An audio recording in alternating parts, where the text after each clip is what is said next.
Hello everyone, welcome back to my Royal Life News channel. The story for today is Meghan Markle and Prince Harry have been seen arriving at day 2 of the Invictus Games in the Netherlands ahead of watching competitors in the athletics, volleyball and archery.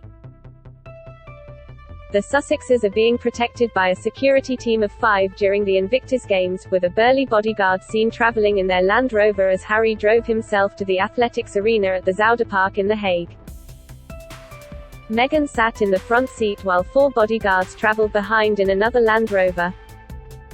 They leapt from the vehicle when Harry pulled over onto a grass verge outside the athletes' entrance and formed a protective shield around the couple. All 5 had earpieces, but there was no visible sign of any firearms among the 5. Harry and Meghan have been given VVIP, very important person, status and protected by local police and members of the Dutch Royal Protection Unit.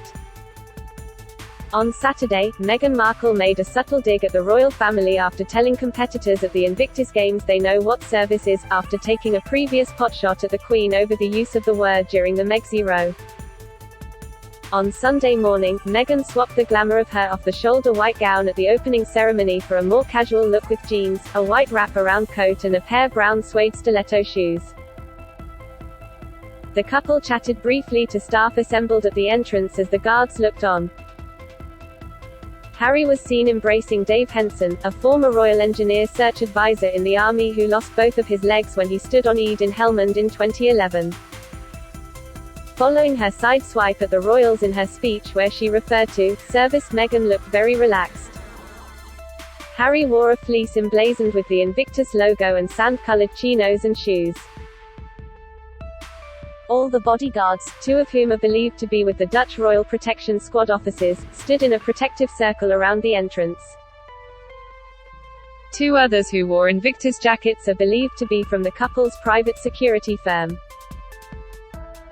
With few people around, the bodyguards were at ease and allowed spectators walking past to take photographs.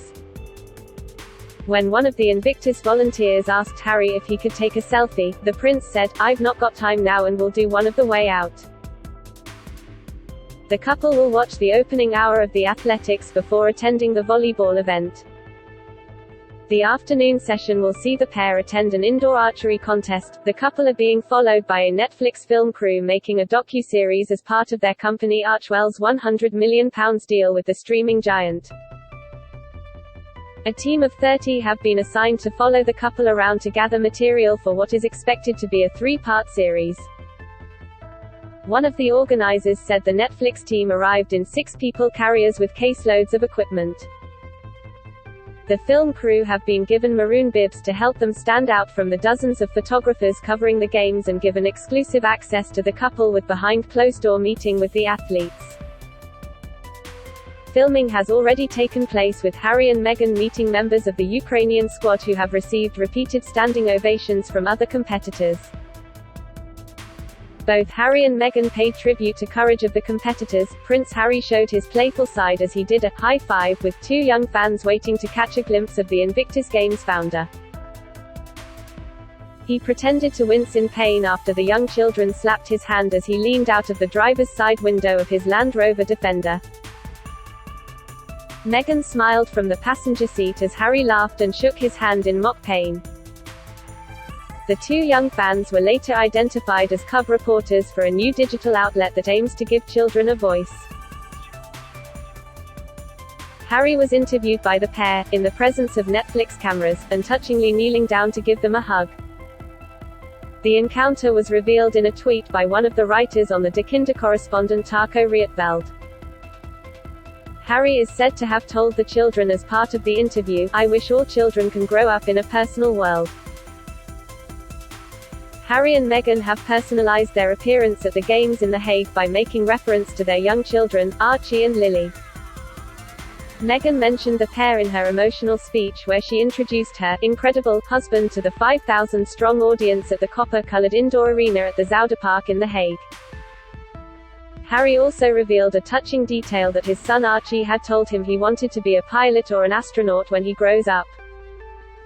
He also added that Archie also said he might want to be Quasi, a cat from the cartoon series called The Octonauts. Meghan is accompanying her husband today as she visits 3 events on the second day of the Games.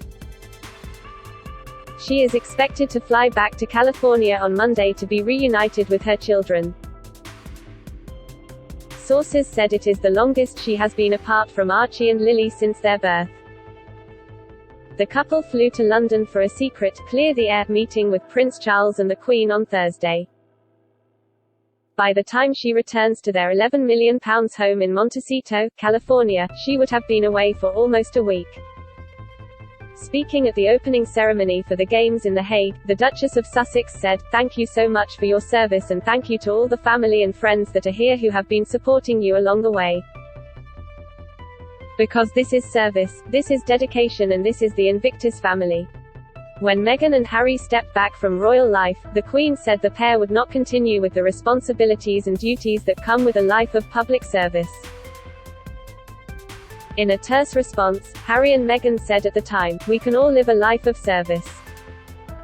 Service is universal." The term clearly struck a chord as the Duchess made reference to the duty of the injured veterans as the couple put on a loved-up display and kissed in front of the crowds and the Netflix cameras following them in the Netherlands. Meanwhile, friends of Prince Charles fear Harry and Meghan's plans to return to Britain with their children for the Platinum Jubilee weekend could overshadow the commemoration of the Queen's 70-year reign. Their daughter Lilibet, named after the Queen's childhood nickname, has never met her extended family in Britain, and their son Archie, who is 3 next month, has not been to the UK since November 2019. The Queen is said to be hoping the Sussexes will return to the UK with their children, but a source close to Charles said there were concerns that a visit coinciding with the Jubilee weekend in early June, when Lilibet will turn 1, will distract attention from his mother's milestone, by creating a circus. Harry, who is writing a memoir scheduled for publication later this year, greeted his father with a kiss at Windsor on Thursday, but insiders described the meeting as frosty. They had been scheduled to meet at 10 a.m., but Charles was left waiting when Harry and Meghan were delayed. It meant father and son had only 15 minutes together before Charles had to leave to prepare for the Maundy Thursday service at nearby St. George Chapel. The Duchess of Cornwall was left holding the fort. A source told the Mail on Sunday that Camilla had not initially been keen to take part, considering it best for father and son to have time together, but when it became clear that Meghan would be joining the meeting, she agreed to attend. It was the first time Charles and Camilla had come face-to-face with the Duchess of Sussex since she accused an unnamed senior member of the royal family of racism during her interview with Oprah Winfrey. In response to that allegation and others in the program, the Queen issued a statement in which she said that recollections may vary. The source said, "Given the background, Charles and Camilla were understandably nervous about the whole meeting and a bit worried that they might be hijacked. There's a lot of trust that now needs to be built up. I'm sure concerns about the book Harry is writing may have played some part, and Camilla felt she needed to be there, not only to support Charles, but also to hear everything that was said to ensure that recollections of what was said would not vary this time." Harry was last in the UK to unveil a statue of his mother Princess Diana at Kensington Palace last summer. Before that, he attended the funeral of his grandfather, the Duke of Edinburgh, in April, but not his service of Thanksgiving last month. Meghan had not been back to the UK since March 2020. While the meeting at Windsor has revived hopes of a rapprochement, there was one notable absence: the Duke of Cambridge. Prince William was unwilling to interrupt his family holiday to meet his brother and sister-in-law. It is understood the pair haven't spoken for months. A source who knows both brothers said, "There is a lot of ground to cover with William and Harry. I do think and hope they will be reconciled, but it may take some time." The couple shared an intimate on-stage kiss at the opening ceremony of the Invictus Games on Saturday night, before the emotional prince delivered a heartfelt speech to more than 500 injured veteran competitors, telling them he would be proud if his son grew up to have their character. A crew has joined Harry and Meghan at the Invictus Games as part of filming for a Netflix documentary called Heart of Invictus, a series from Archwell Productions following people who are competing at the event. The series is reportedly part of a £113 million deal that the couple has with Netflix. The Sun reported on Saturday that there are fears amongst the royal family that Netflix could seek permission to film the Sussexes at the Queen's celebrations, although other insiders have reported they have always promised to uphold the values of Her Majesty in their new detached role from Buckingham Palace. The couple's PDA moment came after Meghan had taken to the stage inside the Zuiderpark Stadium in The Hague, the Netherlands, to introduce the Duke of Sussex. Meghan spoke of her love and respect for Harry before mentioning their two young children and saying she could not be prouder of my husband. The Duchess cut a chic figure at the event in an elegant white top, high-waisted black trousers and a gold Cartier necklace, while Harry opted for a grey suit and open-collared white shirt. It comes after they spent the day meeting injured military veterans before hitching a ride on mini Land Rovers, driven by children, with their Netflix crew in tow to capture every moment.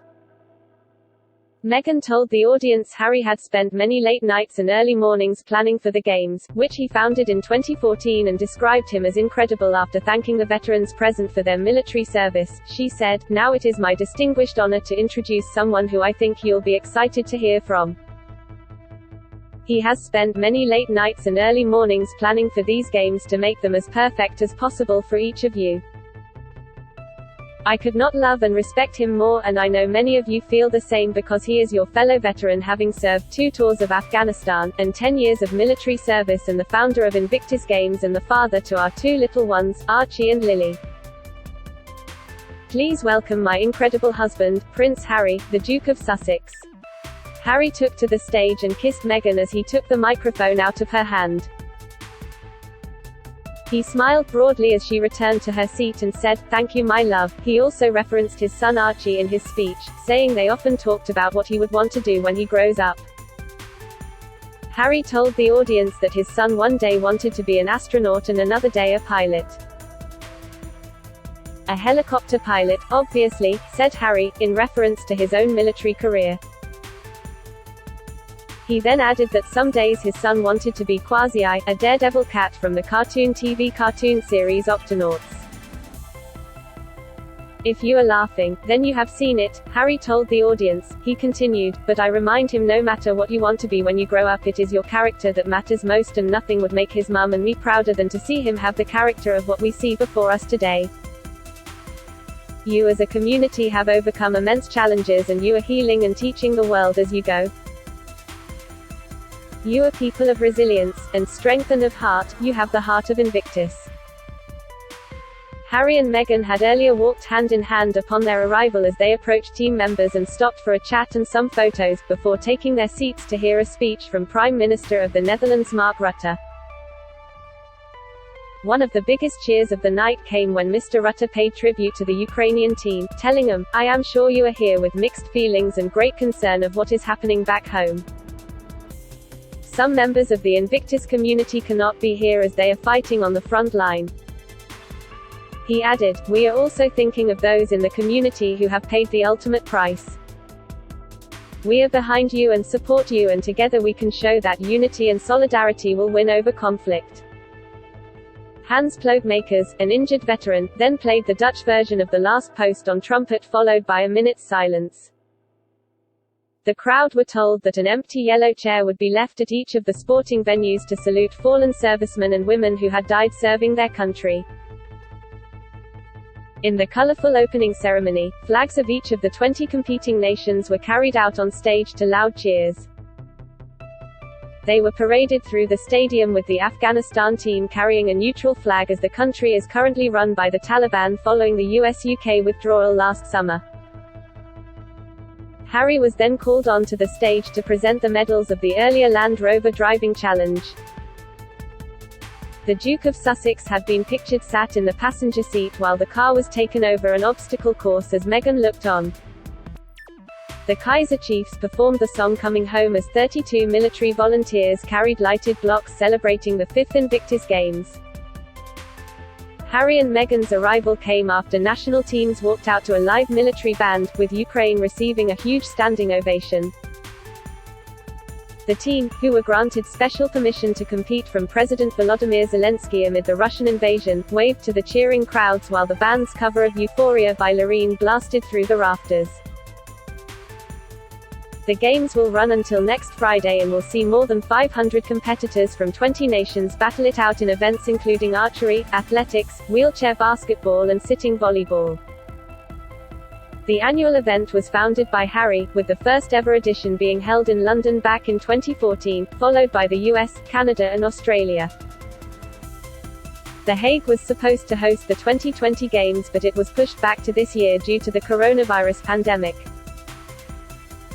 The public must start assuming the Queen will not attend public events, a palace source has told the Mail on Sunday. In recent months, Buckingham Palace has been forced to make several last-minute announcements that the Queen has regretfully pulled out of engagements due to mobility issues. Under a new strategy, aides will now confirm her attendance only on the day of an event. The assumption must now be that the Queen will not be present at events, the source said. If Her Majesty does attend, it will be decided on the day and she will be accompanied by another member of the royal family. During her record-breaking 70-year reign, the Queen's attendance at most engagements has been planned for months and often announced publicly weeks in advance. But the presence of the monarch, who marks her 96th birthday on Thursday, will now be a bonus, rather than guaranteed. The decision means an even greater role for Prince Charles, under whose leadership, in large part, the monarchy is effectively continuing. On Thursday, Charles stood in for the Queen when she missed the Maundy service for the first time in 52 years. While the Queen is not suffering from a new illness and has appeared well during virtual engagements, continuing mobility problems meant she could not attend the ceremony at St. George Chapel near her apartments at Windsor Castle. Her most recent public appearance came on March 29 at the Thanksgiving service for her late husband, the Duke of Edinburgh, at Westminster Abbey.